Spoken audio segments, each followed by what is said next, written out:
साथियों, आज का जो विचार है शिक्षा को लेकर है और जो साथी मेरी वीडियो देख रहा है उसको मेरा नमस्कार, जय भीम। साथियों, मैं आपको बताना चाहता हूं कि जो शिक्षा का व्यापारीकरण इस टाइम देश में हो रहा है वो देश के लिए बहुत घातक है। शिक्षा अगर महंगी हो जाएगी तो गरीबों की संख्या भारत में सबसे ज़्यादा है और गरीबी जब भी दूर हो सकती है जब गरीबों के बच्चों को अच्छी शिक्षा मिले। और मैं आपको बताना चाहता हूँ कि शिक्षा के व्यापारीकरण से क्या है कि जो 10-15 हज़ार रुपये इनकम करने वाले लोग हैं, जो गरीब लोग हैं, और महीनों में जो 20-30 हज़ार रुपये का जो शिक्षा पर जो खर्चा आता है वो जो गरीब लोग कहाँ से लेकर आए। और मैं आपको दूसरी बात बताता हूँ, झुग्गी झोपड़ियों में दारू पहुँच जाती है, अफीम पहुँच जाती है, गांजा पहुँच जाता है, लेकिन शिक्षा नहीं पहुँच पाती। वहाँ की अगर आप स्कूलों की हालत देखोगे तो इतनी खराब है कि आपको लगेगा कि देश का जो भविष्य है वो है शिक्षा। जो गरीब के बच्चों को जब अच्छी शिक्षा दी जाएगी, तो मोरल एजुकेशन दी जाएगी, तो वहाँ के बच्चे अच्छे बनेंगे और अच्छी पोस्टों पर जाएंगे, तो जब भी जाके वहाँ का विकास होगा। ये बाबा साहब डॉक्टर अम्बेडकर जी की विचारधारा है।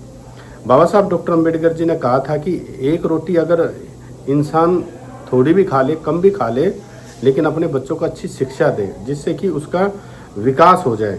तो मैं आपको यही समझाने के लिए आया हूँ। और जो भी साथी मेरी वीडियो देख रहे हैं उनसे मेरा निवेदन है कि मेरी वीडियो को आप लाइक भी कर दें और आप मेरी वीडियो को शेयर भी कर दें, जो कि ज़्यादा लोगों तक ये वीडियो पहुँचे।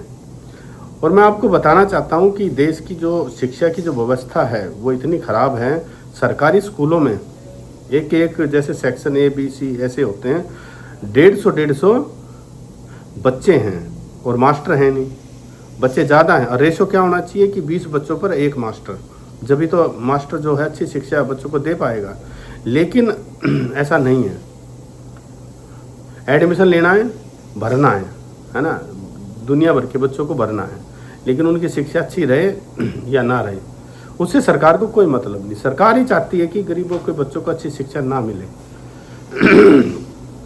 क्यों? अगर शिक्षा पर अगर पैसा ज़्यादा खर्च होगा तो देश का विकास होगा और अनपढ़ और अंधविश्वास जो टाइप की जो चीज़ें हैं वो दूर होंगी और लोगों को ये पता चलेगा कि सच्चाई क्या है। क्यों? जो बाबा साहब डॉक्टर अम्बेडकर जी ने कहा था, शिक्षा वो शेरनी का दूध है, जो पिएगा वो दाढ़ेगा। तो शिक्षा बहुत ज़रूरी है इस देश के लिए। और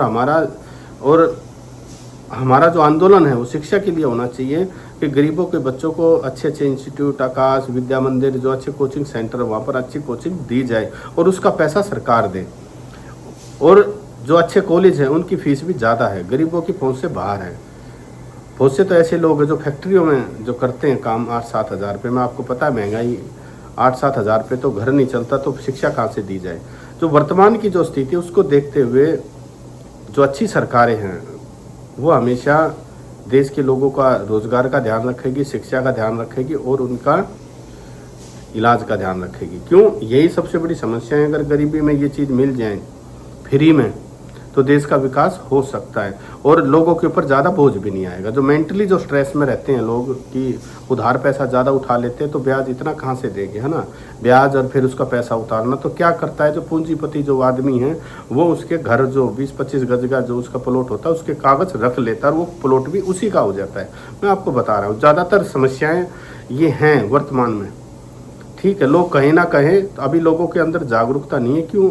लोग ज़्यादा इंस्टाग्राम, सोशल मीडिया, न्यूज़ वगैरह देखते रहते हैं और उनके अंदर कोई भी ऐसी चीज़ नहीं आती जिससे देश जागरूक हो। अनाप शनाप बकना इंस्टा पे भी ज़्यादातर। जो मैं एक चीज़ और बताना चाहता हूँ, गरीबों के जो गरीब आदमी है ज़्यादातर वो इंस्टाग्राम पर रील देखेगा, नाचना वाचना देखेगा। मैं किसी के ऊपर ऐसी बात नहीं बोल रहा हूँ कि किसी को फील हो, लेकिन एक बात कहता हूँ कि अपनी बात भी गरीबों को उठानी चाहिए। रिचार्ज तो होता ही है ना महीने में 300-400 रुपये का, तो आपको अपनी रोजगार की बात उठानी चाहिए, अपनी शिक्षा की बात उठानी चाहिए, अपना इलाज की बात उठानी चाहिए। गरीबी में तो यही तो सबसे बड़ी समस्याएं हैं इंसान की। और देश के प्रत्येक नागरिक, हम भाई देख अम्बेडकरवादी आदमी, हमें पता है कि हम जो सच्चाई बार बार बोलते हैं कि देश के अंदर 2-3 चीज़ तो चाहिए और ये सरकार की जिम्मेदारी है। एक तो अच्छे रोजगार चाहिए, अच्छी शिक्षा चाहिए, अच्छा इलाज चाहिए और शिक्षा का जो व्यापारीकरण रुकना चाहिए। अगर सबका रुझान प्राइवेट स्कूलों में हो जाएगा तो सरकारी स्कूलों की क्या हालत होगी। और प्राइवेट स्कूलों की बात बता रहा हूँ आपको, वहाँ का जो टीचर है 6-7 हज़ार रुपये उसको सैलरी मिलती है, लेकिन जो सरकारी टीचर है 1 लाख रुपये मिलती है। और वो जो 1 लाख रुपए जो सैलरी हैं, जो टीचरों की अच्छी खासी जो सैलरी है, वो जनता की जेब से सैलरियाँ जाती है। क्यों? वो पैसा सरकार होती क्या है, जनता के पैसे से सरकार बनती है, और जनता का जो पैसा वो सरकार के पास होता है। तो सरकार जनता के पैसे से टीचरों की सैलरी दी जाती है, कितनी सैलरियाँ दी जाती है, लेकिन शिक्षा अच्छी नहीं मिल पाती। और मैं आपको एक बात और बताना चाहता हूँ, देश के प्रत्येक नागरिक की जिम्मेदारी है कि शिक्षा पर आप जरूर बोलें, और शिक्षा ही देश को बदल सकती है। मैं आपको ये बताना चाहता हूँ, शिक्षा अगर अच्छी देश में नहीं होगी तो पाखंड पैदा होगा, और जो अनपढ़ गवार टाइप के जो लीडर हैं, जो अनाप शनाप बोलते रहते हैं, उनकी बातें मूर्ख लोग सुनते रहेंगे। जो अच्छा वेल एजुकेटेड है उनको पता है फालतू की बातें बोल रहा है, क्यों? मुद्दे की बात पे तो ये बोल ही नहीं रहा। तो जब लोगों को अच्छा बुरा का जब ज्ञान हो जाएगा, जब शिक्षित हो जाएंगे, तो देश का विकास होगा। और मैं यही बातें बार बार आपको मैं अपनी वीडियो में बताता हूँ। बाबा साहब डॉक्टर अंबेडकर जी, ज्योतिबा फूले जी, माता सावित्रीबाई फूले जी, साहू जी महाराज जी, मान्यवर काशीराम साहब जी, बहुजन समाज में जन्मे सतगुरु रविदास महाराज जी, और अनेकों, ठीक है, महात्मा संतों और आंदोलनकारी नेताओं ने भाई यही समझा है, ये देश की रिदम है शिक्षा। तो देश के बच्चों को अच्छी शिक्षा मिले। जय भीम, जय भारत।